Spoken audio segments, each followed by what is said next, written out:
नमस्कार दोस्तों, मैं अंशुल सोनी एक बार फिर से संभवी आईएएस के इस ऑनलाइन प्लेटफ़ॉर्म में आपका बहुत-बहुत स्वागत करता हूँ।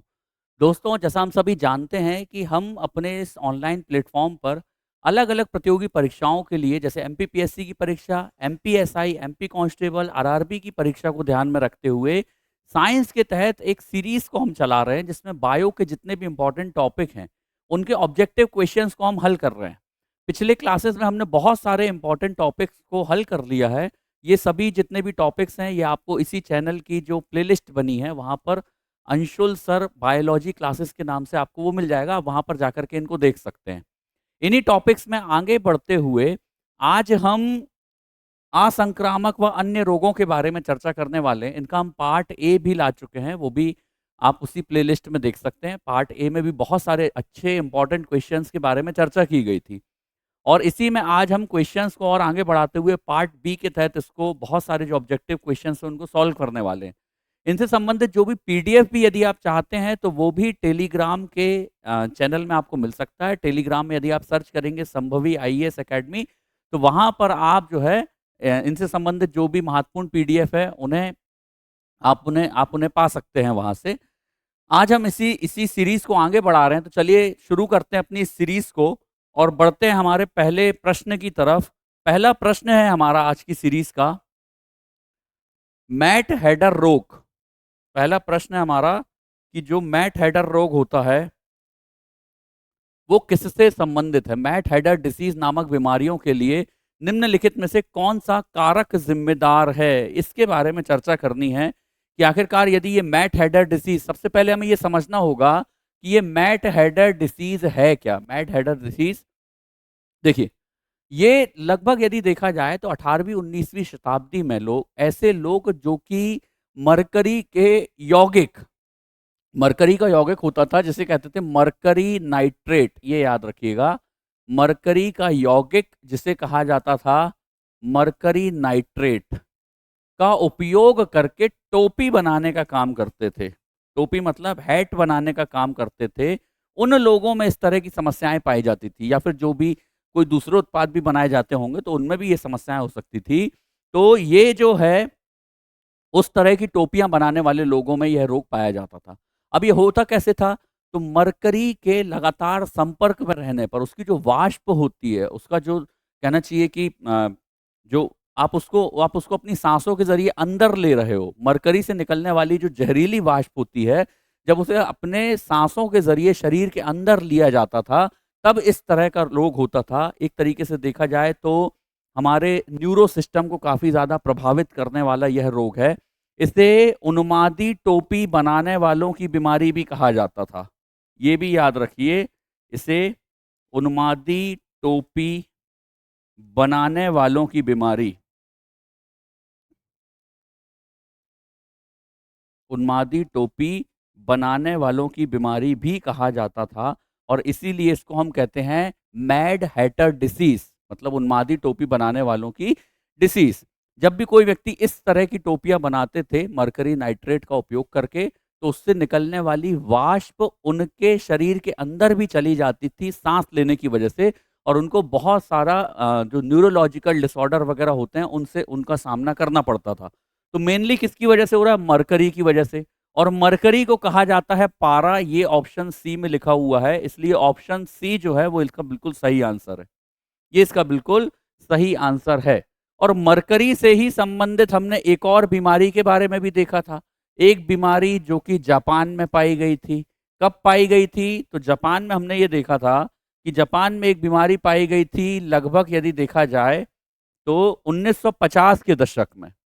लगभग जो है 1950 के दशक में यह बीमारी पाई गई थी, और इसे कल की हमने क्लास में डिस्कस किया था कि आखिरकार इसका नाम क्या था? तो इसका नाम था मीनामाटा रोग। ये भी वहाँ पर उद्योगों से निकलने वाली मरकरी की वजह से हुआ था। उद्योगों से निकलने वाली मरकरी जब पानी के संपर्क में आई और जलीय जीवों के संपर्क में आई, जैसे मछली वगैरह, तो मछली वगैरह इससे प्रदूषित हुई, और उसके बाद में जिन लोगों ने उस मछली को खाया वो भी इससे ज़्यादा प्रभावित हुए थे। तो मीनामाटा रोग जो है वो भी इससे संबंधित है, मरकरी से ही संबंधित है, मतलब पारा से ही संबंधित है। ये हमें पता होना चाहिए। तो हमने 2 रोगों के बारे में देखा। पहला हमने देखा मैड हैटर डिसीज, ये भी पारा से संबंधित है, और साथ ही साथ में मीना माटा रोग जो है यह भी पारा से ही संबंधित है। इतनी चीजों को हम देख चुके हैं। अब यदि देखा जाए, ये जो ऑप्शन ए लिखा है, ये इनमें से क्या हो सकता है? लोहे की कमी की वजह से, और साथ ही साथ में सिलिका की कमी की वजह, सिलिका के अंदर लेने की वजह से, माफ करिएगा, लोहे की धूल को शरीर में अंदर लेने से कौन सी बीमारी हो सकती है? तो इससे एक बीमारी होती है, याद रखिए, इसका नाम है साइड्रोसिस। इसे हम कहते हैं साइड्रोसिस। और सिलिका धूल को ले अपने शरीर के अंदर लेने से एक बीमारी होती है जिसको कहते हैं सिलिकोसिस। तो इनके बारे में भी हमें पता होना चाहिए। सिलिका की वजह से होती है सिलिकोसिस नाम की बीमारी होती है। तो लोहे को यदि आप लोहे के कणों को अपने शरीर के अंदर सांस के जरिए लेंगे तो साइड्रोसिस नाम की बीमारी होगी। यदि सिलिका के धूल से भरे हुए कणों को आप सांस के जरिए अपने शरीर के अंदर लेंगे तो सिलिकोसिस नाम की बीमारी होगी। विटामिन डी की कमी से, ये तो हम कई बार पहले की सीरीज में हमने कई बार इसके बारे में चर्चा की है।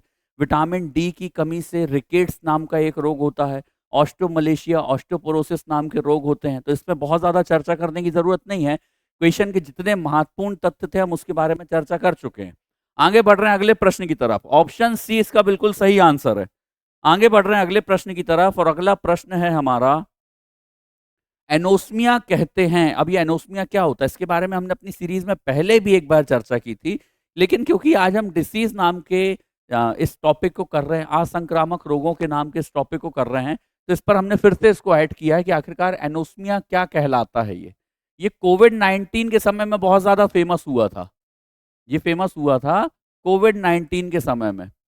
और कोविड-19 के समय में किस तरह से फेमस हुआ था?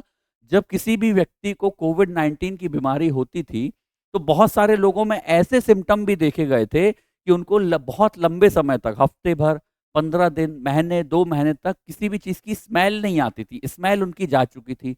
तो यदि मान लीजिए आंशिक रूप से या पूर्ण रूप से किसी व्यक्ति की स्मेल चली जाती है, तो उससे संबंधित रोग को ही एनोस्मिया कहते हैं। अब देखते हैं कि आखिरकार ये प्रश्न में कहाँ पर लिखा हुआ है। ऑप्शन ए में लिखा हुआ है स्वाद संवेदना की कमी, ये संबंधित नहीं है।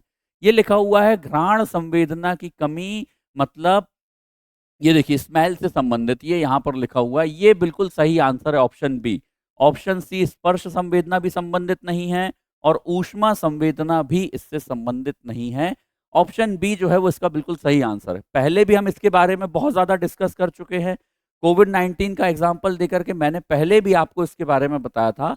ऑप्शन बी जो है वो इसका बिल्कुल सही आंसर है। चलिए आगे बढ़ते हैं अगले प्रश्न की तरफ, और अगला प्रश्न है हमारा, मदिरा के अतिशय सेवन से कौन सा रोग होता है? मतलब यदि कोई व्यक्ति शराब को बहुत ज्यादा पीता है तो ऐसी कंडीशन में उसको कौन सा रोग हो सकता है, इसके बारे में यहां पे चर्चा की गई है। देखिए ऑप्शन ए, बी, सी और डी। अब यहां पर देखिए क्या हो सकता है। यहां पर ये जो लिखा हुआ है ऑप्शन डी, जिस पर लिखा हुआ है यकृत का सूषण रोग, ये इसका बिल्कुल सही आंसर है। सिरोसिस ऑफ द लीवर, ये ऑप्शन डी बिल्कुल सही आंसर है। देखिए क्या होता है कि जब कोई व्यक्ति मदिरा मतलब शराब का बहुत ज़्यादा सेवन करता है तो उसके लीवर के जो टिश्यूज़ होते हैं वो खराब होने लगते हैं। उनके लीवर के जो ऊतक हैं वो मतलब कहना चाहिए कि डैमेज होने लगेंगे। साथ ही साथ में उनके लीवर में वसा मतलब फैट जो है उसका डिपोजिशन होने लगेगा, और उनकी वजह से लीवर ठीक तरीके से काम नहीं कर पाएगा, और ऐसी कंडीशन को ही लीवर का सिरोसिस कहा जाता है, यकृत सिरोसिस भी कहा जाता है, यकृत का सूषण रोग इसे कहा जाएगा। तो ये जो ऑप्शन डी है ये बिल्कुल इसका सही आंसर है। ये ऊपर ऑप्शन ए लिखा हुआ है अपेंडाइटिस, ये अपेंडिक्स से संबंधित है, ये इसका बिल्कुल सही आंसर नहीं है। ये यहाँ पर लिखा हुआ है पित्ताशय पाषाण मतलब गॉल स्टोन, गॉल ब्लैडर से संबंधित है, ये भी इसका आंसर नहीं है। विषाणु यकृत शोथ, देखिए वायरल हेपेटाइटिस, अब ये लीवर से संबंधित जरूर है लेकिन ये मदिरा से संबंधित उतना नहीं है। Hepatitis A, B, C, D, E, इनके जो वायरस होते हैं उनकी वजह से ये होता है। ये जब हमने वायरल वाले चैप्टर को कवर किया था, उनसे संबंधित ऑब्जेक्टिव क्वेश्चंस को सॉल्व किया था, तब हमने इसके बारे में चर्चा की थी। ऑप्शन सी भी उतना सटीक आंसर नहीं है। ऑप्शन डी जो है वो सही है। इसका सही आंसर है ऑप्शन डी।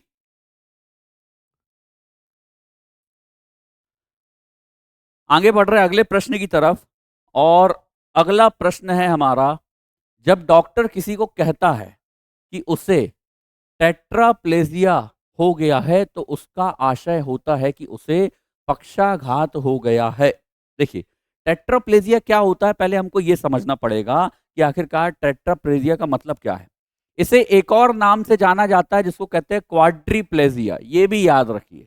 इसे एक और नाम से जाना जाएगा जिसे कहा जाएगा क्वाड्रीप्लेजिया। ठीक है, तो चाहे टेट्राप्लेजिया लिखा हुआ है चाहे क्वाड्रीप्लेजिया लिखा हुआ है, कंफ्यूज नहीं होना है। ऑप्शन की तरफ आगे बढ़ते हैं। ऑप्शन की तरफ आगे बढ़ते हैं, चलिए काम करते हैं, पहले से कॉन्सेप्ट को समझ लेते हैं कि आखिरकार ये है क्या, फिर ऑप्शन की तरफ आगे बढ़ेंगे। यदि मान लीजिए कोई व्यक्ति ऐसा है जिसकी रीढ़ की हड्डी में, मतलब उसके वर्टिब्रल कॉलम में या तो स्पाइनल कॉर्ड में किसी तरह की कोई दिक्कत आ गई, तो रीढ़ की हड्डी में दिक्कत आने की वजह से यदि उसके दोनों हाथ काम करना बंद कर दें और दोनों पैर काम करना बंद कर दें, तो ऐसी कंडीशन को ही टेट्राप्लेजिया कहा जाता है। ऐसी कंडीशन को कहेंगे टेट्राप्लेजिया, या तो उसे कहा जाएगा क्वाड्रीप्लेजिया।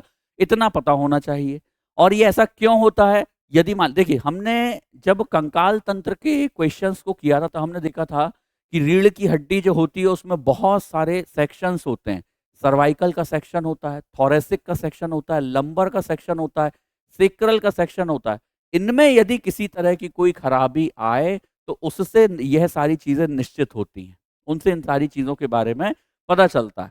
दोनों हाथ काम नहीं करेंगे, दोनों पैर काम नहीं करेंगे, ऐसी कंडीशन में होगा क्यों, रीढ़ की हड्डी में किसी तरह की कोई गड़बड़ी आने से। ऑप्शंस की तरफ आगे बढ़ते हैं। ऑप्शंस में लिखा हुआ है केवल दाएं हाथ का, बिल्कुल गलत। केवल दोनों पैर का, ये भी बिल्कुल गलत। केवल बाएं हाथ का, ये भी गलत है। ये जो ऑप्शन डी लिखा हुआ है दोनों हाथों एवं दोनों पैरों का, ये इसका बिल्कुल सही आंसर है। ऑप्शन डी जो है वो बिल्कुल सही है। इसके कॉन्सेप्ट को भी हमने जान लिया है। आगे बढ़ रहे हैं अगले प्रश्न की तरफ। ये बिल्कुल सही आंसर है। दोनों हाथ और दोनों पैर काम नहीं करेंगे, एक तरीके से देखा जाए पैरालिसिस की कंडीशन आना दोनों हाथों और दोनों पैरों में।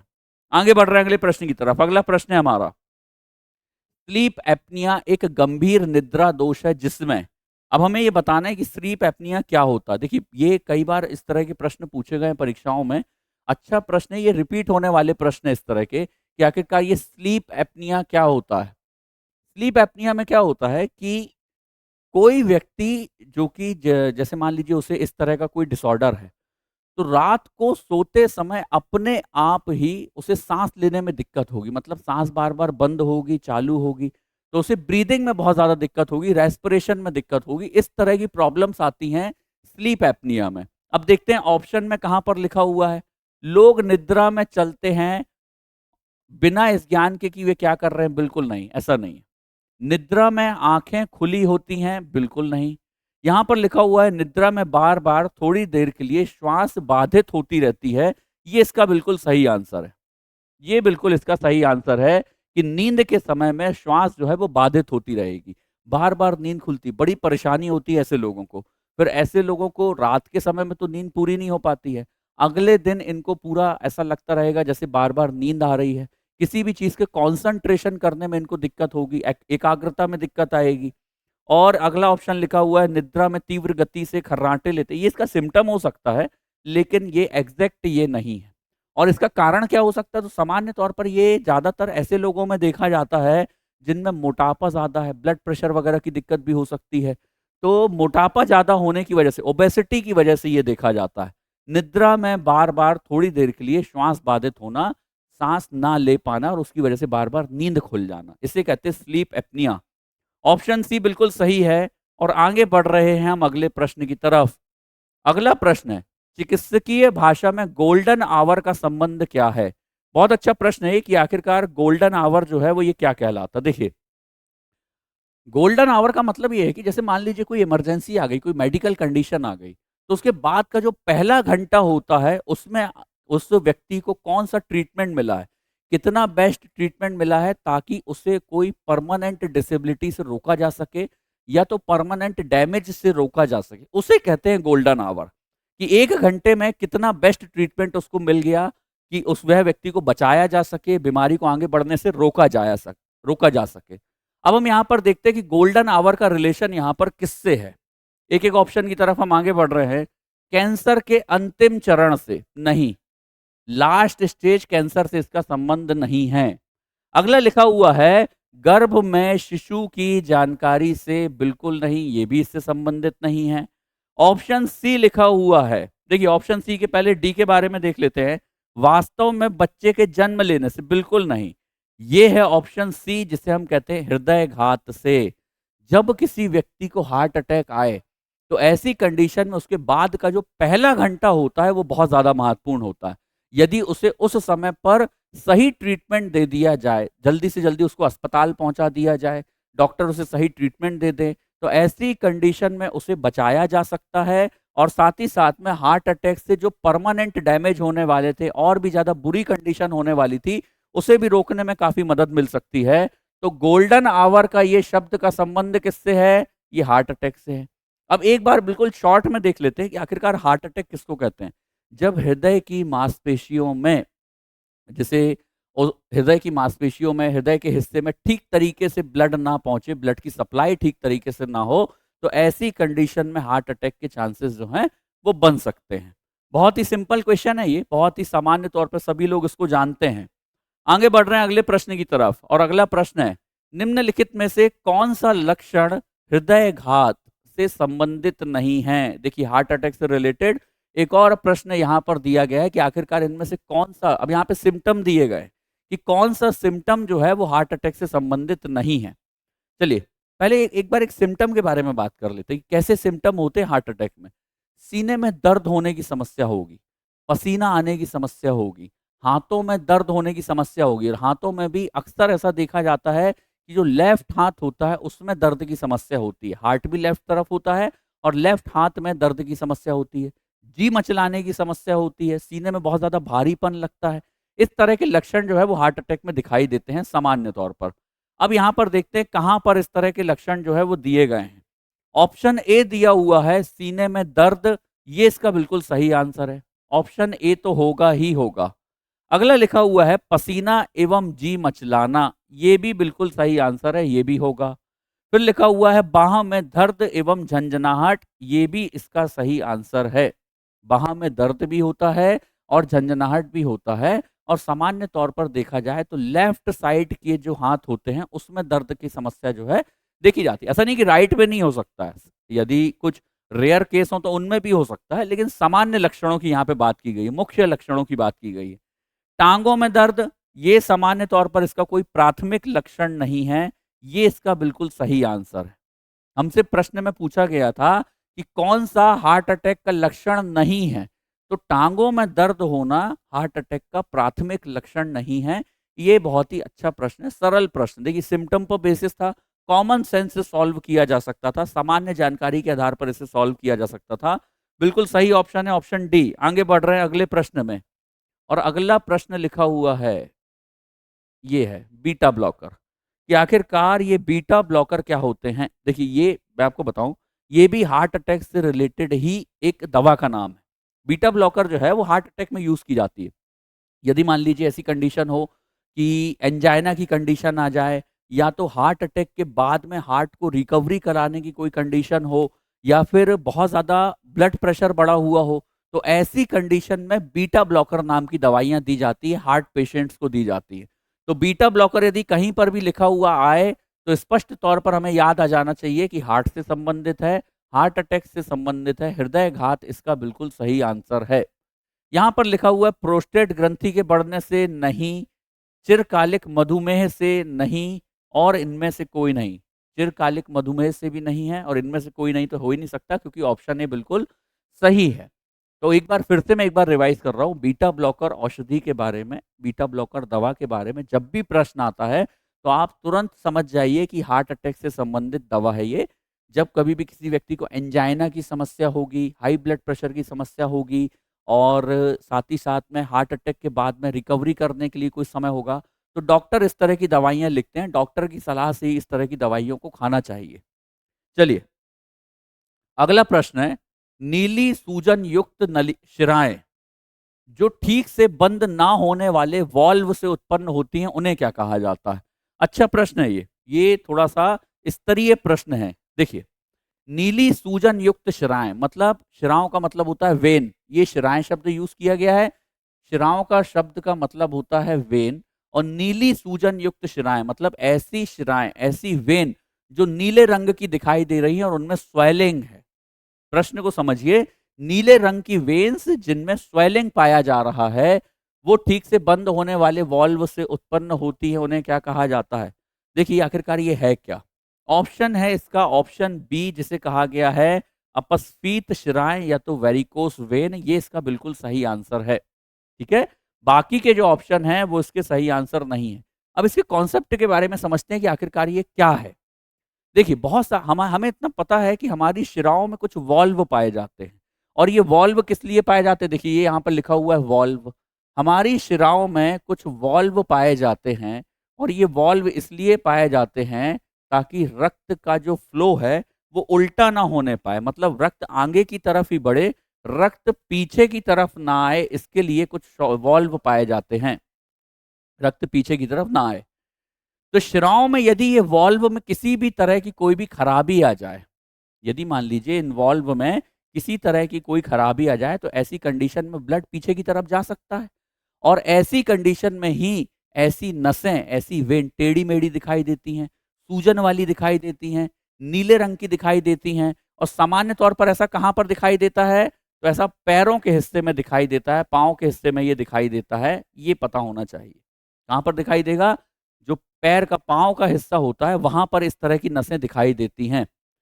कि इनको क्या कहा जाता है? इसको वेरिकोस वेन नाम से जाना जाता है। बीमारी को भी अक्सर इसी नाम से जाना जाता है, वेरिकोस वेन डिसऑर्डर।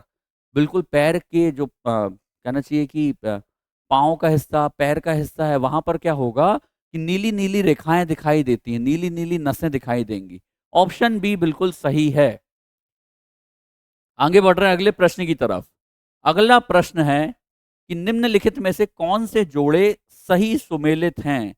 जो इनमें से सही सुमेलित हैं उसके बारे में हमें चर्चा करनी है कि इनमें से कौन सा जोड़ा जो है वो सही सुमेलित है। ये लिखा हुआ है एनोरेक्सिया। क्या ये बिल्कुल सही है? नींद संबंधी विकार, क्या ये सही है? बिल्कुल गलत। नींद संबंधी विकार नहीं होता है, ये खाने से संबंधित विकार है। खाने से संबंधित विकार है। अभी आगे इससे संबंधित प्रश्न भी आएंगे, तो इनको हम इसके बारे में भी चर्चा करेंगे। शॉर्ट में आपको बता देता हूँ एनोरेक्सिया क्या होता है। दरअसल एनोरेक्सिया एक ऐसी चीज है जिसमें कोई व्यक्ति अपने शरीर के दुबलेपन के लिए बहुत ज्यादा, मतलब कहना चाहिए कि कॉन्शियस रहता है। वो बहुत कम वेट का है लेकिन तो भी उसको ऐसा लगेगा कि उसका वजन ज्यादा है। और ऐसा होने की वजह से वो कम खाना खाएगा ताकि वो दुबला पतला बना रहे, उसका वजन बहुत ज्यादा ना हो।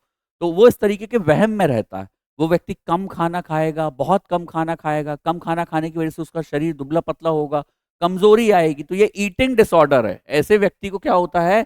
खाने की इच्छा नहीं होती, खाने से बचता है ऐसा व्यक्ति। दूसरा लिखा हुआ है इंसोम्निया। इंसोम्निया के विकार के बारे में लिखा है खाने का विकार नहीं। खाने का विकार यदि यहाँ लिखा होता, ऊपर लिखा होता, तो फिर भी सही माना जाता।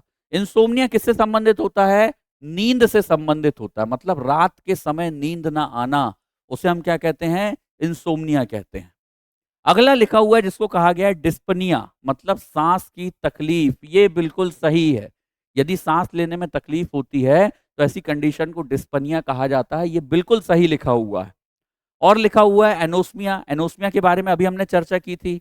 हमने एक शब्द देखा था ना अभी पिछले क्वेश्चन में ही, दो चार प्रश्न पीछे हमने इसी से संबंधित एक क्वेश्चन को सॉल्व किया था, जहां ऑप्शन में लिखा था घ्राण संवेदना की कमी, मतलब स्मेल की कमी। और मैंने वहां पर आपको एक एग्जाम्पल भी दिया था, कोविड-19 का एग्जाम्पल दिया था कि कोविड-19 जिन जिन लोगों को हुआ उनको बहुत लंबे समय तक स्मेल की समस्या हो गई थी, उनको किसी चीज की स्मेल नहीं आती थी। यहां पर भी बिल्कुल वही लिखा है, गंध की आंशिक या पूर्ण हानि। तो ये भी बिल्कुल सही है, ऐसे व्यक्ति को स्मेल नहीं आएगी। तो ऑप्शन ये देखिए, ये तीसरे नंबर का और चौथे नंबर का जो लिखा हुआ है स्टेटमेंट, ये बिल्कुल सही है।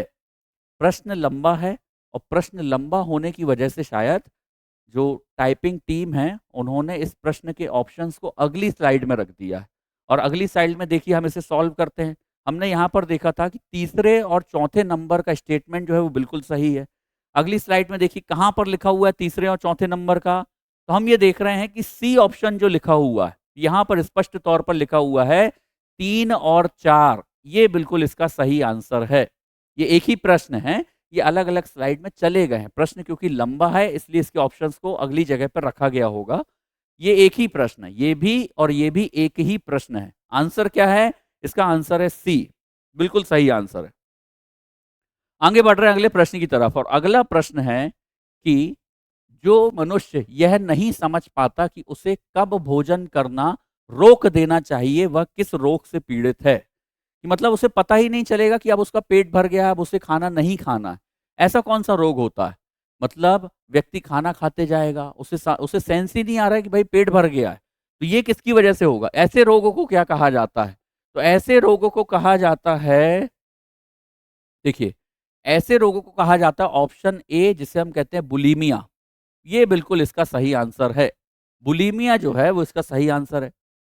मधुमेह से तो मधुमेह से डायबिटीज़ जो होती है उसमें ऐसा कुछ लक्षण दिखाई नहीं देते हैं। अग्नाशय की खराबी मतलब पैनक्रियाज़ में खराबी होने की वजह से मधुमेह नाम का रोग होता है। मैंने पिछली क्लासेस में कई बार बताया, इस फैक्ट को मैं बार-बार रिपीट करता हूँ। पैनक्रियाज़ होता है, पैनक्रियाज़ के अंदर इज़लेट्स ऑफ लैंगरहैंस पाए जाते हैं, उनमें बीटा सेल पाई जाती है जो इंसुलिन को रिलीज़ करती है। अभी हम इससे आगे प्रश्न भी देखेंगे। ये लिखा हुआ है जिसको कहा गया है एनोरेक्सिया नर्वोसा। एनोरेक्सिया के बारे में तो अभी हमने देखा, भोजन से संबंधित एक डिसऑर्डर था। दुबला-पतला व्यक्ति भी ऐसा समझता है कि वो बहुत ज़्यादा मोटा है, उसका वज़न ना बढ़ जाए और उसकी वजह से वो कम खाता है, खाने का उसका मन नहीं करता है। इस तरह की बीमारी थी ये। और अति अम्ल का मतलब होता है हाइपर एसिडिटी, पेट में एसिडिटी जो है वो बढ़ जाना। ये लक्षण दिखाई देते हैं। लेकिन सही आंसर जो है वो है ऑप्शन बी बुलीमिया। देखिए, हम सारे ऑप्शंस के बारे में इतना ज़्यादा डिस्कशन इसलिए करते हैं, क्योंकि हमारा उद्देश्य ये है कि ये केवल आपके लिए एक ऑब्जेक्टिव सीरीज़ बन के ना रह जाए, बल्कि ये पूरी की पूरी क्लास की तरह आपके लिए काम करे। हम एक ऑब्जेक्टिव सीरीज़ में जितने ज़्यादा फैक्ट्स की जानकारी ले सकते हैं, उतने ज़्यादा फैक्ट्स की जानकारी ले सकें, यही उद्देश्य है। ताकि आपके एग्ज़ाम में ये और ज़्यादा से ज़्यादा आपको लाभदायक हो, आपको फ़ायदेमंद हो। आगे बढ़ रहे हैं अगले प्रश्न की तरफ। अगला प्रश्न है, कोरोनरी धमनी बाईपास सर्जरी में जो रक्त वाहिका ग्राफ्ट हेतु प्रयोग में लाई जाती है वह होती है, मतलब कौन सी रक्त वाहिका की ग्राफ्ट प्रयोग में लाई जाती है? जब कभी भी कोरोनरी धमनी बाईपास सर्जरी होती है, जब कभी भी कोरोनरी धमनी बाईपास सर्जरी होगी, तो ऐसी कंडीशन में कहाँ के ग्राफ्ट उपयोग में लाए जाएंगे? कहाँ के ग्राफ्ट उपयोग में लाए जाएंगे, यह पूछा गया है। देखिए, रक्त वाहिका ग्राफ्ट के लिए कहीं ना कहीं किसी ना किसी शरीर के ऑर्गन से तो उसको निकालना होगा। तो कहाँ के रक्त वाहिका के ग्राफ्ट को उपयोग किया जाएगा, प्रश्न ये पूछा गया है। तो ऑप्शन में लिखा हुआ है कि पांव से निकाली गई शिरा, अग्रहस्त से निकाली गई शिरा, और साथ ही साथ में लिखा हुआ है सीने या छाती के वक्ष स्थान से निकाली गई शिरा। ठीक है, ये तीनों ही ऑप्शन बिल्कुल सही है। ये तीनों ऑप्शन कैसे हैं? बिल्कुल सही है। ये जो पहले नंबर पे पाँव से निकाली गई शिरा होती है उसे कहते हैं स्फेनस, सफेनस या तो स्फेनस, इसे कहेंगे सफेनस। अगला लिखा हुआ है अग्रहस्त, मतलब फोर आर्म के हिस्से से निकाली गई शिरा, ये कहलाती है, जहां तक मुझे याद आ रहा है, ये कहलाती है रेडियल।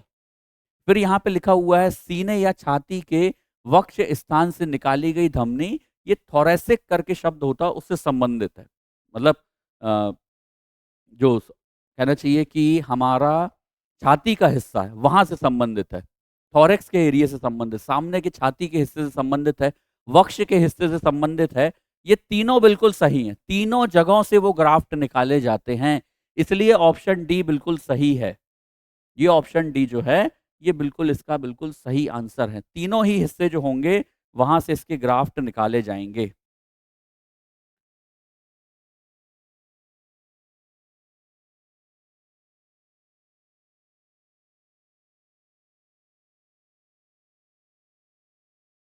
चलिए, सही है ये। सीने या छाती के वक्ष स्थान से, ये इंटरनल थोरेक्स करके कुछ शब्द है, उससे संबंधित है ये। इंटरनल थोरेक्स का एरिया पाया जाता है वहाँ से संबंधित होता है ये, वहाँ से ये ग्राफ्ट निकाले जाते हैं। पहले वाले को कहा जाएगा सफेनस, दूसरे वाले को कहा जाएगा रेडियल और तीसरे वाले को कहा जाएगा इंटरनल थोरैक्स आर्टरी।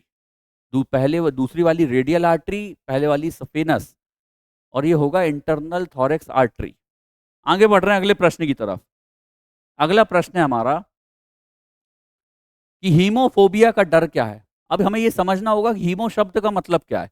कई बार हम देख चुके हैं, हमने ब्लड वाला टॉपिक पढ़ लिया, ब्लड सर्कुलेटरी सिस्टम वाला टॉपिक पढ़ लिया और उनमें कई बार हम ये देख चुके हैं कि इन शब्दों का मतलब क्या है। हमें स्पष्ट तौर पे पता होना चाहिए, हीमो या तो हीम कहीं पर भी यदि लिखा हुआ है तो उसका मतलब जो है वो रक्त से संबंधित होगा, मतलब ब्लड से संबंधित होगा। अब यहाँ पे लिखा हुआ है कि हीमोफोबिया का डर क्या कहलाता है, तो हीमोफोबिया का डर क्या कहलाएगा? रक्त का डर। ऐसा व्यक्ति जिसको रक्त को देखने में डर लगता है उसे क्या कहेंगे? हीमोफोबिया कहेंगे। हीमोफोबिया होगा, रक्त से डर लगेगा। ब्लड को यदि वो कहीं पे देखेगा तो उससे बहुत ज्यादा डर लगेगा, हीमोफोबिया कहलाएगा। पानी का डर क्या कहलाता है? तो इसे कहते हैं हाइड्रोफोबिया, ये भी हमने देखा था। पानी का डर क्या कहलाएगा? हाइड्रोफोबिया कहलाएगा। यहाँ पर लिखा है ऊंचाई से डर, तो इसको कहते हैं एक्रोफोबिया। इसे कहा जाता है एक्रोफोबिया। हमने जब इसके पार्ट ए को बनाया था तब हमने पार्ट ए में इस तरह के क्वेश्चंस को बहुत अच्छे तरीके से हल किया था। यदि आपने उन क्वेश्चंस को नहीं देखा है तो आप जरूर जाकर के देखें। पार्ट ए में इससे संबंधित जितने भी क्वेश्चंस हैं आपको मिल जाएंगे। हमने उसमें बहुत सारे फोबियाज के बारे में चर्चा की है। कल ही की क्लास थी वो, कल ही की क्लास में हमने इनसे संबंधित जितने भी फोबिया थे उनके बारे में चर्चा की थी। आप कल जाकर के, कल का प्लेलिस्ट में आपको ये वीडियो मिल जाएगी, अंशुल सर बायो के नाम से आपको ये प्लेलिस्ट मिलेगी जिसमें आप इस तरह के प्रश्नों को जो है वो हल कर सकते हैं। इस तरह के प्रश्नों को आप हल देख सकते हैं। यहाँ पे अंधकार से संबंधित एक नेक्टोफोबिया भी हमने देखा था। तो नेक्टोफोबिया क्या होता है? अंधेरे से डर लगता है व्यक्ति को, डार्कनेस से डर लगेगा। ठीक है, हमने वहां पे देखा था एक निक्टोस शब्द का उपयोग हुआ था। निक्टोस शब्द का मतलब होता था अंधेरा या तो रात। आप इसके पहले पार्ट को जाकर के जरूर देखिए, ये आपके लिए बहुत ज्यादा मददगार साबित होगा। हर एक के बारे में हमने देख लिया। अंधकार से निक्टोफोबिया, ऊंचाई से एक्रोफोबिया, पानी से हाइड्रोफोबिया और रक्त से हीमोफोबिया। आगे बढ़ रहे हैं अगले प्रश्न की तरफ। डी इसका बिल्कुल सही आंसर है। अगला प्रश्न है हमारा, निम्नलिखित में से कौन सा विल्सन रोग का लक्ष्य नहीं है? मतलब विल्सन रोग किसकी वजह से नहीं होता है, हमें इसके बारे में चर्चा करनी है। देखिए, एक एक ऑप्शन की तरफ देखते हैं कि विल्सन रोग क्या है। पहले हमें ये देखना होगा विल्सन रोग आखिरकार होता क्या है। ये विल्सन रोग आखिरकार है क्या? देखिए, शरीर में यदि मान लीजिए कॉपर की मात्रा ज्यादा हो जाए, मतलब तांबा की मात्रा ज्यादा हो जाए, तो उसकी वजह से जो डिसऑर्डर होते हैं उसे कहा जाता है विल्सन रोग। उसकी वजह से कौन से डिसऑर्डर होंगे? तो उसकी वजह से जो डिसऑर्डर होंगे उसे कहा जाएगा विल्सन रोग। शरीर में तांबे की मात्रा का बढ़ जाना। कौन कौन सी चीजें इसमें हो सकती हैं? पैरों या पेट में फ्लूइड का बनना बिल्कुल हो सकता है। ऑप्शन बी, अभी बी के बारे में चर्चा नहीं करते, सही आंसर यही है। बोलने, निगलने या शारीरिक समन्वय में समस्या होना बिल्कुल सही, ये भी हो सकता है। और यहां पर लिखा हुआ है अनियंत्रित गतिविधियां या मांसपेशियों में अकड़न, ये भी इसका आंसर हो सकता है। तो इस तरह से हमने देखा ऑप्शन ए, ऑप्शन सी और ऑप्शन डी इसके बिल्कुल सही आंसर है। ऑप्शन बी लिखा हुआ है रतौंधी। ये रतौंधी के बारे में हमने पहले देखा था कि आंखों का रेटिना होता है, रेटिना में एक खास तरह का पिगमेंट पाया जाता है जिसको कहते हैं रोडोप्सिन, और किसी कारण से यदि वो रोडोप्सिन नाम का पिगमेंट ना बने तो रात के समय में दिखाई देना बंद हो जाता है, या तो जो डार्क लाइट होती है, डिम लाइट होती है, वहां पर देखने में दिक्कत आती है। और किसकी वजह से होता है? तो सामान्य तौर पर हमने देखा था कि विटामिन ए की कमी की वजह से ये हो रहा था। ऑप्शन बी इसका बिल्कुल सही आंसर है, जो विल्सन रोग से संबंधित नहीं है। रतौंधी प्राथमिक रूप से विल्सन रोग से संबंधित नहीं होती है। ऑप्शन बी बिल्कुल सही है, बाकी के ऑप्शन बिल्कुल सही हैं। ऑप्शन बी ये सही है, बाकी के जो स्टेटमेंट लिखे हैं वो अपने स्तर पे सही हैं, कहने का मतलब ये है। चलिए आगे बढ़ रहे हैं अगले प्रश्न की तरफ। अगला प्रश्न है हमारा, निम्न में से कौन सा रोग आंख की ऑप्टिक तंत्रिका को क्षति पहुंचाता है तथा दृष्टि हानि और अंधेपन का कारण बनता है, जो आंखों के अंदर सामान्य द्रव दाब के धीरे धीरे बढ़ने से होता है? देखिए, रोग का पूरा डिस्क्रिप्शन तो क्वेश्चन में ही दे दिया गया है। कि आखिरकार ये रोग क्या होता है। मतलब आँखों के अंदर जब प्रेशर बढ़ने लगे, तो उसकी वजह से यदि देखने में दिक्कत आने लगे तो कौन-सा रोग होगा? एक बार डिस्क्रिप्शन को भी अच्छे से पढ़ लेते हैं। प्रश्न में ही रोग से संबंधित पूरी जानकारी दे दी गई है। कौन-सा रोग? आँखों की ऑप्टिक तंत्रिका को क्षति पहुँचाता है, मतलब किसको क्षति पहुँचेगी? ऑप्टिक तंत्रिका को क्षति पहुँच रही है और साथ ही साथ में दृष्टि की हानि होगी, अंधेरापन होगा और क्या होगा? तो आँखों के अंदर ऐसा क्यों हो रहा है? आँखों के अंदर सामान्य द्रव दाब के धीरे-धीरे बढ़ने के कारण हो रहा है। मतलब आँखों के अंदर जो लिक्विड भरा हुआ होता है, उसमें यदि प्रेशर ज़्यादा बढ़ जाए, द्रव दाब बढ़ जाए, तो उसकी वजह से ऐसा रोग होगा। ऑप्टिक तंत्रिका को क्षति पहुँचेगी, देखने में दिक्कत होगी और अंधापन आएगा। कौन-सा रोग होता है ऐसा? ऑप्शन ए जो लिखा हुआ है ग्लूकोमा, यही है इसका आंसर। ग्लूकोमा में ही इस तरह की चीज़ें होती हैं। ग्लूकोमा में क्या होता है, ये प्रश्न में ही उन्होंने बता दिया है पूरा-पूरा। अगला लिखा हुआ है गोनेरिया। तो गोनेरिया क्या होता है? यौन संचारित रोग है। ये कैसा है? यौन संचारित रोग है। इसका संबंध जो है आँखों से नहीं है। कैसा है? यौन संचारित रोग है। अगला लिखा हुआ है विटिलिगो। विटिलिगो क्या होता है?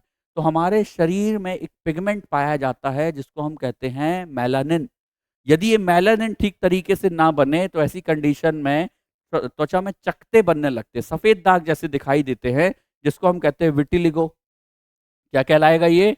ये कहलाएगा त्वचा में चकत्ते, त्वचा में चकत्ते का बनना, ठीक है? किसकी कमी की वजह से? त्वचा के खास भाग में मेलानिन की कमी की वजह से। त्वचा के खास भाग में मेलानिन की कमी की वजह से। सोरायसिस ये किससे संबंधित है? तो स्किन के ऊपर। ये किससे संबंधित है? त्वचा से संबंधित है। त्वचा के ऊपर मोटे-मोटे लाल रंग के निशान बन जाएँ, वहाँ की स्किन जो है वो कड़ी हो जाए, तो ये सारी चीज़ें कहलाती है सोरायसिस। हर एक बीमारी के बारे में हमने शॉर्ट में डिटेल देख ली है, लेकिन इसका बिल्कुल सही आंसर है ग्लूकोमा, जो आँखों से संबंधित होता है। डिस्क्रिप्शन उसका पूरा क्वेश्चन में ही बता दिया गया है। आगे बढ़ रहे हैं अगले प्रश्न की तरफ, ऑप्शन ए बिल्कुल सही आंसर है। अगले प्रश्न की तरफ बढ़ रहे हैं कि आखिरकार यह पॉलीयूरिया, पॉलीडिप्सिया और पॉलीफेगिया निम्नलिखित में से किस बीमारी के लक्षण हैं? बहुत देखिए, यदि आपने पहले की सीरीज़ को बहुत अच्छे तरह से देखा है, तो आप इसके प्रश्न आंसर पर बहुत ही आसानी से पहुँच सकते हैं कि ये किससे संबंधित है। हमने इस तरह के पॉइंट्स को, इस तरह के शब्दों को पहले भी अपनी सीरीज़ में उपयोग किया है। देखिए, पॉलीयूरिया लिखा हुआ है, पहले हम इनके मतलब समझ लेते हैं कि एक-एक शब्द का मतलब क्या है। ये लिखा हुआ है पॉलीयूरिया, मतलब क्या है? अधिक पेशाब आना, मतलब किसी व्यक्ति को अधिक यूरिन आना, ये होता है पॉलीयूरिया। अब जिनने सीरीज़ को देखा होगा, वो एक ही शब्द से समझ गए होंगे कि ये किस बीमारी से संबंधित है। अगले 2 शब्दों के बारे में यदि ना भी बताया जाए, तो भी वो समझ जाएँगे। चलिए, लेकिन फिर भी हम यहाँ पर अगले 2 शब्दों के बारे में चर्चा करते हैं। अगला लिखा हुआ है पॉलीडिप्सिया। पॉलीडिप्सिया का मतलब क्या होता है?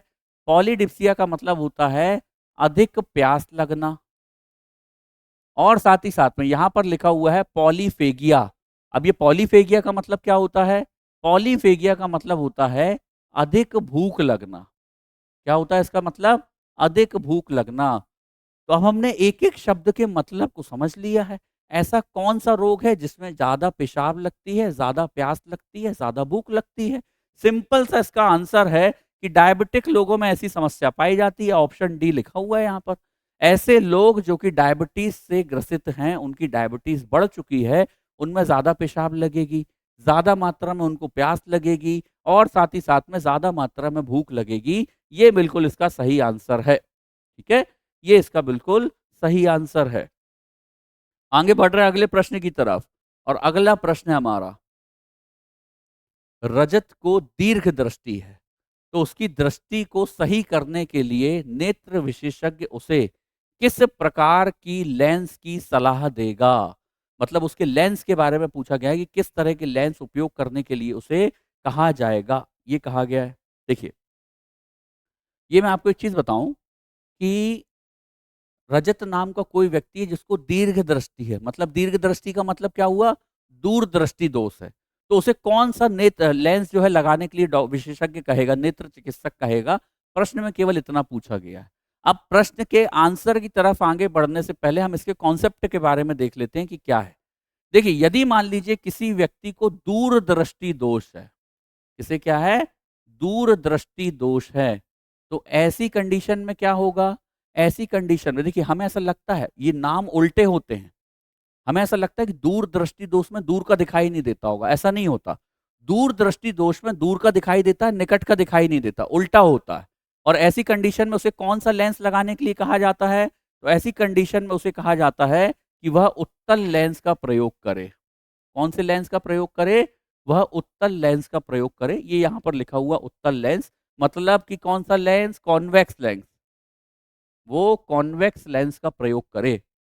और यदि मान लीजिए इसी का अपोजिट हो जाए, किसी व्यक्ति को निकट दृष्टि दोष हो जाए, तब क्या होगा? यदि किसी व्यक्ति को निकट दृष्टि दोष हो, तो ऐसी कंडीशन में उसे अवतल लेंस की सलाह दी जाती है कि आप अवतल लेंस का प्रयोग करें। अवतल लेंस का मतलब क्या होता है? अवतल लेंस का मतलब होता है कॉनकेव लेंस का प्रयोग किया जाए। ठीक है? अब यहाँ पर क्या कहा है? देखो मैंने आपको दोनों बता दिए। दूरदृष्टि दोष में क्या होता है, निकट दृष्टि दोष में क्या होता है, दोनों बता दिया। दूरदृष्टि दोष में व्यक्ति पास का नहीं देख पाता है, दूर का देख लेता है। निकट दृष्टि दोष में व्यक्ति निकट का जो है वो देख पाएगा, दूर का नहीं देख पाएगा। अपोजिट होते हैं, अपने नाम के विपरीत समझ में आते हैं ये। बहुत कन्फ्यूज़ करते हैं एग्ज़ाम में। हमें ऐसा लगता है दूरदृष्टि मतलब दूर का नहीं देख पाते होंगे, निकट दृष्टि मतलब निकट का नहीं देख पाते होंगे, बल्कि इनका उल्टा है, ये याद रखिएगा। कैसा लेंस होगा? दूरदृष्टि में उत्तल लेंस का उपयोग होगा, निकट दृष्टि में अवतल लेंस का उपयोग होगा। प्रश्न में यहाँ पर पूछा गया है दीर्घदृष्टि। दीर्घदृष्टि का मतलब ये है दूरदृष्टि के बारे में पूछा गया है, और दूरदृष्टि में यहाँ पर लेंस का उपयोग हो रहा है उत्तल लेंस, मतलब कॉन्वेक्स लेंस इसका बिल्कुल सही आंसर है। कॉन्वेक्स लेंस जो है इसका बिल्कुल सही आंसर है। अब यहाँ पर एक और लेंस लिखा हुआ है जिसको कहा गया बायफोकल लेंस। आखिरकार ये क्या होता है? देखिए, जो बुजुर्ग लोग होते हैं उनको एक खास तरह की बीमारी हो जाती है। उनकी आंखों की जो मांसपेशियां होती हैं वो बहुत ज़्यादा फ्लेक्सिबल हो जाती हैं। तो उनको दूर का देखने में भी दिक्कत होती है, पास का देखने में भी दिक्कत होती है। ऐसे लक्षण जो होते हैं सामान्य तौर पे 40-45 साल की उम्र के बाद भी देखे जा सकते हैं। तो ऐसी कंडीशन पे जो लेंस का उपयोग किया जाएगा वो बायफोकल लेंथ होता है। मतलब इसमें दूर का, पास का, दोनों के लेंस के गुण पाए जाते हैं। दूरदृष्टि दोष और निकट दृष्टि दोष दोनों को दूर करने के गुण इन बायफोकल लेंस में पाए जाते हैं। और अब के समय में तो एक और नया लेंस आ चुका है जिसे कहते हैं प्रोग्रेसिव लेंस, मतलब और ज़्यादा एडवांस वर्ज़न, वो भी और ज़्यादा एडवांस वर्ज़न है, वो भी इसी में यूज़ होता है। दूरदृष्टि, निकट दृष्टि दोनों में यूज़ होता है वो, कि किसी व्यक्ति को यदि दोनों की संबंधित समस्या है तो प्रोग्रेसिव लेंस का यूज़ कर लिया जाता है, और भी ज़्यादा एडवांस है ये। हमने सारे लेंसेज़ के बारे में चर्चा कर ली है। हमने यहाँ पर आँखों से संबंधित जितने ये रोग होते हैं, उनके बारे में चर्चा की है। आगे बढ़ रहे हैं अगले प्रश्न की तरफ। इसका आंसर है ऑप्शन डी, उत्तल लेंस। अगला प्रश्न है हमारा, नेफ्राइटिस एक चिकित्सा स्थिति है जो कि प्रभावित करती है। बड़ा ही सरल सा प्रश्न है, बहुत ज़्यादा इसमें दिमाग लगाने वाला प्रश्न ये है नहीं। यदि आपने उत्सर्जन तंत्र वाले वीडियो को ध्यान से देखा है और उसके ऑब्जेक्टिव्स को आपने देखा है, तो आप बहुत ही आसानी से इस क्वेश्चन को हल कर लेंगे। नेफ्राइटिस, देखिए शब्द को पकड़िए, यहाँ पर एक शब्द यूज किया गया है नेफ्रा। एक मिनट जरा, एक शब्द यूज किया गया है नेफ्रा। और हमने एक चीज देखी थी कि जो किडनी होती है, जो किडनी होती है, किडनी की बेसिक यूनिट क्या होती है? किडनी की बेसिक यूनिट होती है नेफ्रॉन। तो अब हमें ये समझ में आ रहा है कि कहीं न कहीं नेफ्रॉन और नेफ्राइटिस एक दूसरे से मिलते-जुलते समझ में आ रहे हैं, है ना? नेफ्रॉन और नेफ्राइटिस कहीं न कहीं लिंक हो रहा है। इसी नेफ्रॉन की जो सूजन होती है उसे कहा जाता है नेफ्राइटिस। नेफ्रॉन में गड़बड़ी आना उसे हम कहते हैं नेफ्राइटिस। तो किससे संबंधित है ये? स्पष्ट तौर पे समझ में आ रहा है कि किडनी से संबंधित है। किससे संबंधित है? किडनी से संबंधित है। और इसी तरह से एक और वर्ड के बारे में मैंने आपको बताया था, यहाँ पे ऑप्शन लिखा हुआ है हार्ट। कभी भी यदि मान लीजिए कार्डियो शब्द यूज आए, कहीं पर भी कार्डियो शब्द का उपयोग हो, तो मैक्सिमम चांस है वो किसके लिए उपयोग होगा? हार्ट के लिए उपयोग होगा। इतना हमें पता होना चाहिए। ठीक है? किसके लिए यूज होगा वो हार्ट के लिए यूज होगा। तो ये यूज हो रहा है किडनी के लिए। नेफ्राइटिस किससे संबंधित बीमारी? किडनी से संबंधित बीमारी। आगे बढ़ रहा है अगले प्रश्न की तरफ, और अगला प्रश्न है, गुर्दे के खराब होने से रक्त में यूरिया का संचय हो सकता है, इसे क्या कहा जाता है? मतलब यदि गुर्दा खराब हो जाए तो यूरिया का संचय हो जाएगा, और इसे क्या कहा जाएगा? इसे कहा जाएगा यूरीमिया। ऑप्शन सी बिल्कुल सही है। ठीक है, इसे कहा जाएगा यूरीमिया। देखिए, होता यह है कि यदि मान लीजिए किसी व्यक्ति की किडनी खराब हो जाए, तो ऐसी कंडीशन में उसके ब्लड में यूरिया स्टोर होने लगता है। क्या स्टोर होने लगेगा उसके ब्लड में? यूरिया का स्टोरेज होने लगेगा। और यूरिया के स्टोरेज होने की वजह से जो रोग हो जाता है उसे कहा जाता है यूरीमिया। किडनी का काम क्या है? कॉन्सेप्ट को समझिए आप।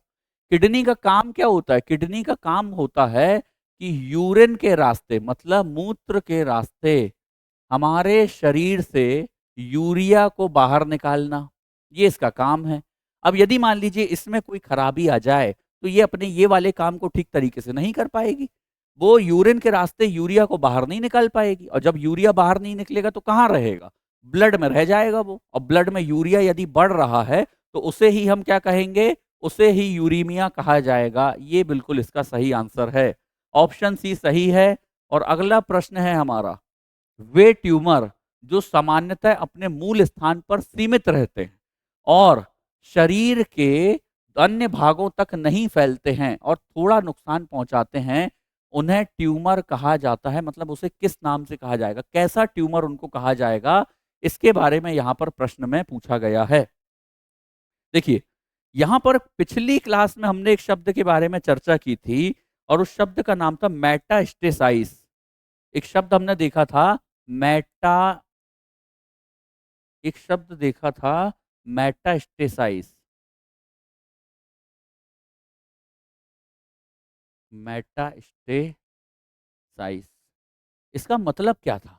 इसका मतलब ये था कि यदि मान लीजिए किसी व्यक्ति को कोई ट्यूमर है और वो ट्यूमर की जो कोशिकाएं हैं वो टूट करके ब्लड के रास्ते या तो लसिका के रास्ते आसपास के दूसरे ऑर्गन में भी फैल रही हैं और शरीर के दूसरे हिस्सों में भी ट्यूमर पैदा करने का काम कर रही हैं, तो ऐसी कंडीशन होती है क्या? मेटास्टेसाइस।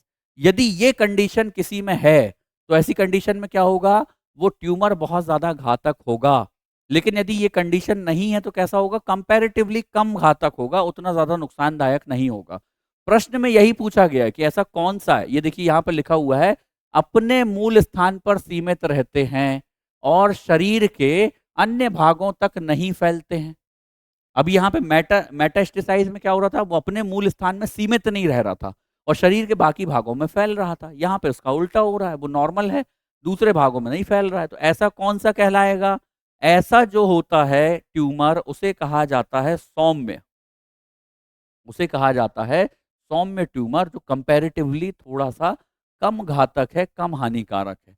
और यदि मान लीजिए ऐसा कहा जाए कि ये कंडीशन हो रही है कि वो बहुत ज़्यादा जो है नुकसान पहुंचा रहा है, तो वो घातक की स्थिति में आ जाता है, वो मैलिग्नेंट की स्थिति में आ जाता है, वो दूसरे भागों में भी ट्यूमर पैदा करने लगता है। इतना जानकारी जो है वो हमें इस प्रश्न से मिली है। आगे बढ़ रहे हैं अगले प्रश्न की तरफ। सी जो है वो इसका बिल्कुल सही आंसर है। अगला प्रश्न है हमारा, प्रेस बायोपिया को सही करने के लिए आमतौर पर इस्तेमाल किया जाने वाला लेंस का प्रकार कौन सा है? ये अभी हमने इसके बारे में डिस्कस किया जब हम वहां पर उत्तल लेंस, अवतल लेंस के बारे में चर्चा कर रहे थे। तभी मैंने आपको वहां पर बायफोकल लेंस के बारे में भी बताया था कि बायफोकल लेंस नाम की भी कोई चीज होती है जिसमें दूरदृष्टि, निकट दृष्टि दोष दोनों के गुण पाए जाते हैं, दोनों को वो ठीक कर सकता है। ऑप्शन इसका बिल्कुल सही है। प्रेस बायोपिया क्या होता है? ये बुजुर्गों में और जो बड़े लोग होते हैं, वयस्क होते हैं, उनमें ज्यादा पाया जाता है। किन में पाया जाएगा? बुजुर्गों में पाया जाएगा। दूर का और नजदीक का दोनों ही देखने में इनको दिक्कत होती है। तो ऐसी कंडीशन में जो लेंस यूज किया जाता है वो बायफोकल लेंस होता है। बायफोकल मतलब दूरदृष्टि और निकट दृष्टि के दोषों को दूर करने के लिए दोनों के गुण इस लेंस में पाए जाते हैं। और इसी का एडवांस वर्जन अब आने लगा है जिसको कहते हैं प्रोग्रेसिव लेंस। एक बार फिर से देख लेते हैं शॉर्ट में बिल्कुल। उत्तल लेंस किसके लिए यूज हो रहा था और अवतल लेंस किसके लिए यूज हो रहा था? अवतल लेंस यूज हो रहा था निकट दृष्टि दोष के लिए। उत्तल लेंस जैसे कॉन्वेक्स लेंस कहते हैं, वो किसके लिए यूज हो रहा था? तो वो यूज हो रहा था दूर दृष्टि दोष के लिए। ये आप याद रखिए। चलिए, ये याद रखिए इसको। इसका एक कोड भी बना सकते हैं आप। कोड कैसा बना सकते हैं? एक कन्या का नाम लिखिए जिसका नाम है अवनी, एक लड़की का नाम है जिसका नाम है अवनी। अव से क्या आ जाएगा? अव से आ जाएगा अवतल, और नी से आ जाएगा निकट, दृष्टि दोष। अब यदि आपने एक याद कर लिया तो अपने आप ही आपको दूसरा भी याद हो जाएगा कि भाई उत्तल दर्पण वाला एक ही तो बचा हुआ है, दूरदृष्टि दोष वही होगा, उसका याद करने की जरूरत नहीं है। एक का कोड बनाया, दूसरा अपने आप याद हो गया। चलिए आगे बढ़ रहे हैं अगले प्रश्न की तरफ। अगला प्रश्न है कि सूखा रोग निम्न में से किसे प्रभावित करता है? अच्छा प्रश्न है ये न्यूट्रिशन वाले टॉपिक थे, तब भी इस तरह के प्रश्नों को हमने हल किया था, वहां पर भी हमने इस तरह के प्रश्नों को देखा था कि आखिरकार सूखा रोग किससे संबंधित है। देखिए सूखा रोग मतलब विटामिन डी की कमी से इस तरह के रोग होते हैं, है ना, रिकेट्स जैसे रोग पाए जाते हैं। तो किसको प्रभावित करेगा? हड्डियों को प्रभावित करेगा। और हड्डियों का संबंध किससे है?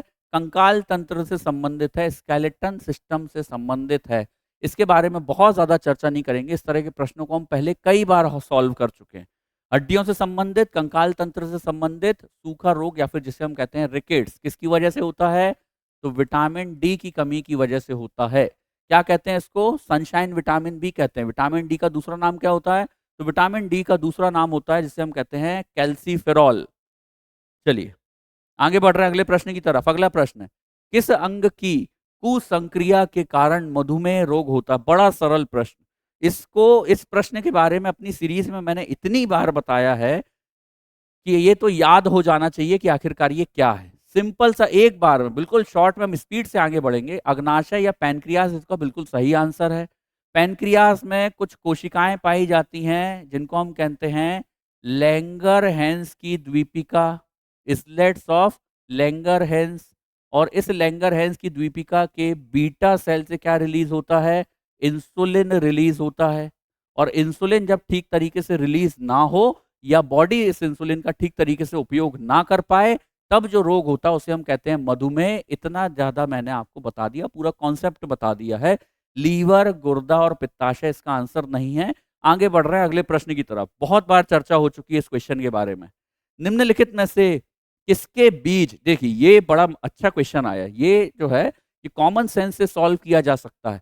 हम अपने घरों में इस तरह के प्रश्नों को कई बार देखते हैं और हमें पता नहीं होता कि ये एग्जाम के पॉइंट ऑफ व्यू से भी बहुत जरूरी है। निम्नलिखित में से किसके बीज मधुमेह के रोगी को रक्त शर्करा का सामान्य स्तर बनाए रखने में लाभ पहुंचाते हैं? मतलब ऐसा कोई व्यक्ति जिसे डायबिटीज है, अब वो ऐसा क्या खा सकता है जिसकी वजह से उसकी डायबिटीज जो है वो न्यूट्रल हो? तो देखिए हम अपने सामान्य घरों में भी इस चीज को सुनते हैं। हम अपने क्या बोलते हैं, जो मम्मी पापा हैं और जो दूसरे रिश्तेदार हैं, उनसे भी इस चीज को बहुत सामान्य तरीके से सुनते हैं। मेथी के बीज जो होते हैं, ये है, मेथी के बीज खाने से डायबिटीज कंट्रोल रहती है, मधुमेह कंट्रोल रहती है। मेथी के बीज में अच्छा खासा डाइटरी फाइबर पाया जाता है जो ग्लूकोज को न्यूट्रल करने का काम करता है, ग्लूकोज को मेंटेन करने का काम करेगा। मेथी के बीज इसका बिल्कुल सही आंसर है। जिस किसी भी डायबिटीज हो उसे मेथी के बीज जरूर खाना चाहिए। चलिए आगे बढ़ रहे हैं अगले प्रश्न पे। बहुत ज्यादा डिस्कशन करने वाला प्रश्न नहीं है ये। अगला प्रश्न है हमारा, शरीर में लोहे की कमी से कौन सी बीमारी हो जाती है? बड़ा सिंपल प्रश्न है। जब हम न्यूट्रिशन वाले टॉपिक को कर रहे थे तब भी हमने इसे कई बार चर्चा की है। एक बार में ये प्रश्न बनना चाहिए कि लोहे की कमी होगी तो कौन सी बीमारी होगी? सिंपल सा आंसर, रक्त क्षीणता, जिसे हम कहते हैं एनीमिया। रक्त की कमी हो जाएगी। लोहे की कमी होने का मतलब क्या है? आयरन की कमी हो जाना। आयरन किस में पाया जाता है? तो हमारे ब्लड की जो आरबीसी होती है उनमें, हीमोग्लोबिन वगैरह होते हैं उनमें ये पाया जाता है। और ऐसी कंडीशन में आयरन की कमी होने की वजह से व्यक्ति के, जो कहना चाहिए कि एनीमिया की शिकायत हो जाती है। आरबीसी की कमी होगी, हीमोग्लोबिन वगैरह की कमी होगी, इस तरह के लक्षण दिखाई देंगे। स्कर्वी किसकी वजह से हो रहा था? स्कर्वी किसकी वजह से था? तो स्कर्वी हमने देखा था विटामिन सी की कमी से हो रहा था। विटामिन सी को क्या कहा जाता है? एस्कॉर्बिक एसिड कहा जाता है।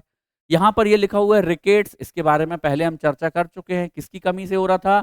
विटामिन डी की कमी से हो रहा था। विटामिन डी को क्या कहा जाता है? सनशाइन विटामिन कहा जाता है। बहुत बार हम इस फैक्ट को रिपीट कर चुके हैं, बहुत बार इन फैक्ट्स को रिपीट किया गया है। एनीमिया आयरन की कमी की वजह से आरबीसी के सरफेस पर पाए जाते हैं, और यदि इसकी कमी हो जाए तो रक्त की कमी होने लगती है। महिलाओं में और छोटे बच्चों में बहुत समस्या देखी जाती है। ये समस्या महिलाओं में और छोटे बच्चों में बहुत ज्यादा देखी जाएगी। चलिए आगे बढ़ रहे, एक दो प्रश्न बाकी हैं, जल्दी से इसको सॉल्व कर लेते हैं। बच्चों में प्रोटीन की न्यूनता के कारण कौन सा रोग होता है? कई बार देख चुके हम ये प्रश्न। प्रोटीन की न्यूनता की वजह से मैरास्मस नाम का रोग होता है। मांसपेशियां बिल्कुल शरीर बिल्कुल दुबला पतला सा दिखाई देगा, बहुत ही ज्यादा कंकाल जैसा शरीर दिखाई देगा। पिलाग्रा किसकी वजह से हो रहा था?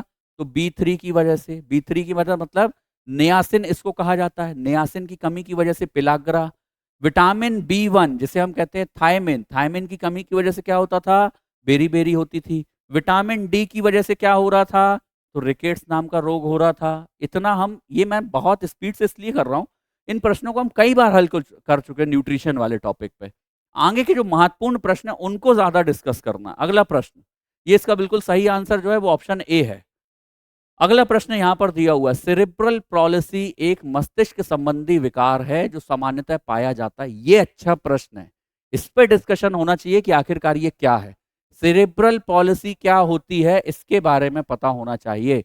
देखिए, सेरेब्रल किससे संबंधित है? सेरेब्रल संबंधित है मस्तिष्क से, संबंधित है यह शब्द। किससे संबंधित है? मस्तिष्क से संबंधित शब्द है ये। यदि मान लीजिए कोई शिशु जो है वो जन्म लेता है ना, यदि मान लीजिए कोई शिशु जन्म लेता है, जन्म लेने के पहले, जन्म लेते समय या जन्म लेने के बाद उसके ब्रेन में किसी तरह की कोई समस्या आ जाए तो उसको हमेशा न्यूरो की समस्या बनी रह सकती है, नर्वस सिस्टम से संबंधित समस्या बनी रह सकती है। और इसी को कहा जाता है सेरेब्रल पॉलिसी। किसमें दिखाई देगा? छोटे बच्चों में दिखाई देगा। क्या वृद्धों में दिखाई देगा? नहीं। ड्रग नशेड़ियों में? नहीं। केवल महिलाओं में? नहीं।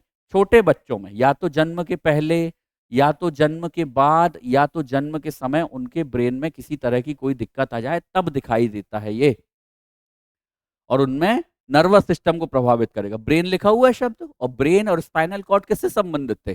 सेंट्रल नर्वस सिस्टम से संबंधित थे। तो ब्रेन से संबंधित जो समस्याएं होंगी वो बच्चों में दिखाई देंगी। आगे बढ़ रहे हैं अगले प्रश्न की तरफ। अगला प्रश्न है हमारा, अल्जाइमर रोग में मानव शरीर का कौन सा अंग प्रभावित होता है? ये भी हम पहले देख चुके हैं कि अल्जाइमर में मस्तिष्क प्रभावित होता है। और इसमें सामान्य तौर पर किस तरह की समस्याएं आती हैं? तो इसमें स्मृति से संबंधित समस्याएं आएंगी, मतलब याददाश्त से संबंधित समस्याएं आती हैं। डिमेंशिया इसका एक बहुत ही फेमस जो है वो लक्षण पाया जाता है। डिमेंशिया का लक्षण इसमें पाया जाएगा। आगे बढ़ रहे हैं अगले प्रश्न की तरफ। ऑप्शन बी जो है वो बिल्कुल सही है। सामान्य प्रश्न है इसलिए इनमें बहुत ज्यादा डिस्कशन हम नहीं कर रहे हैं। अगला प्रश्न, ट्यूमर संसूचित करने में प्रयुक्त रेडियो समस्थानिक कौन सा? देखिए, ये प्रश्न तो आप जितना याद कर सकते हैं याद कर लें। यहां से बहुत सारे प्रश्न, बहुत सारे फैक्ट्स हमको देखने को मिलते हैं। और एग्जाम में ये प्रश्न अक्सर पूछे जाते हैं, चाहे वनडे एग्जाम हो, रेलवे के एग्जाम हो, दूसरे एग्जाम्स हो, यहां से इस तरह के प्रश्न बहुत देखे जाते हैं। ट्यूमर को संसूचित करने में, संसूचित करने में मतलब ट्यूमर का पता लगाने में कौन सा रेडियो आइसोटोप यूज होगा? ऑप्शन ए जो लिखा हुआ है आर्सेनिक 74, ये इसका बिल्कुल सही आंसर है। ट्यूमर का पता लगाने में कौन सा आइसोटोप यूज होता है? तो ट्यूमर का पता लगाने में जो आइसोटोप यूज होगा वो है आर्सेनिक 74। लेकिन यदि कैंसर का इलाज करना है, कैंसर का इलाज करते समय कौन सा समस्थानिक यूज होता है? तो कैंसर का इलाज करते समय जो समस्थानिक यूज होता है वो होता है आपका कोबाल्ट 60, कैंसर का इलाज करते समय। सोडियम 24, इसके बारे में भी बहुत पूछा जाता है। रक्त परिसंचरण तंत्र में यदि कोई समस्या आ जाए, मतलब ब्लड सर्कुलेटरी सिस्टम में यदि किसी तरह की कोई समस्या आए, रक्त परिसंचरण तंत्र में खराबी का पता लगाने के लिए, ब्लड सर्कुलेटरी सिस्टम में कोई दिक्कत आएगी तो इस तरह के समस्थानिक का प्रयोग किया जाएगा जिसे कहेंगे सोडियम 24। कार्बन 14 किस में यूज किया जाता है? बहुत बार पूछा गया प्रश्न है ये यूज होता है कार्बन डेटिंग में, यूज होता है, ये यूज होता है कार्बन डेटिंग में। ठीक है, ये यूज होगा कार्बन डेटिंग में। जीवाश्मों का, बहुत पुरानी चीजें जो होती हैं उनका पता लगाने के लिए कार्बन डेटिंग की जाती है, उनकी आयु का पता लगाने के लिए उसमें यूज होगा। और एक और समस्थानिक है वो याद रखिए आप, उसको कहते हैं आयोडीन 131, इसके बारे में भी याद रखिए। ये होता है आयोडीन 131। ये तो बहुत सामान्य सा है। आयोडीन वर्ड को सुनते ही आपके साथ आपके दिमाग में ये आ जाएगा, ये किससे संबंधित हो सकता है? ये होता है थायरॉइड ग्रंथि से संबंधित। ये किससे है? थायरॉइड ग्रंथि से संबंधित है। इतने आइसोटोप्स के बारे में सामान्य तौर पर पता होना चाहिए कि ये क्या हैं, ठीक है? आर्सेनिक यूज़ हो रहा है किसके लिए? ट्यूमर को संसूचित करने के लिए, उसको क्या करने के लिए? डिटेक्ट करने के लिए। कोबाल्ट 60 कैंसर को इलाज करने के लिए। सोडियम 24 रक्त परिसंचरण तंत्र में थक्का वगैरह का पता लगाने के लिए। रक्त परिसंचरण तंत्र मतलब ब्लड सर्कुलेटरी सिस्टम में कोई खराबी आ गई है, उसको पता लगाने के लिए। कार्बन 14 कार्बन डेटिंग में यूज़ होता है। और साथ ही साथ में आयोडीन 131 थायरॉइड ग्रंथि से संबंधित होता है। इतना जानकारियां होनी चाहिए। ये प्रश्न बहुत ज़्यादा पूछे जाते हैं एग्जाम में। और भी यदि कोई आइसोटोप्स वगैरह हो तो आप उनको अपने नोट्स में ऐड करिए और कमेंट सेक्शन में भी बताइए कोई ज़रूरी आइसोटोप्स हो जो यहाँ पर मिस हो गए हों, जिसके बारे में चर्चा ना की गई हो। कमेंट सेक्शन में आप ज़रूर बताइए ऐसे आइसोटोप्स के बारे में जो एग्जाम में पूछे जाते हैं। चलिए, ये आज जो है प्रश्नों की सीरीज यहाँ पर समाप्त हो चुकी है दोस्तों। प्रश्नों की श्रृंखला यहीं पर समाप्त होती है। आशा करते हैं कि ये प्रश्न जो हैं वो आपके आपके लिए काफ़ी ज़्यादा लाभदायक होंगे, आपकी परीक्षा को पास करने में काफ़ी ज़्यादा मदद करेंगे। आपको इनसे बहुत सारे फैक्ट्स की जानकारी मिलेगी और इसी तरह के प्रश्नों को हमारे साथ हल करने के लिए हमारे साथ बने रहें। संभवी आईएएस के इस ऑनलाइन प्लेटफ़ॉर्म को ज़्यादा से ज़्यादा लाइक करें, शेयर करें, सब्सक्राइब करें। आपका बहुत-बहुत धन्यवाद।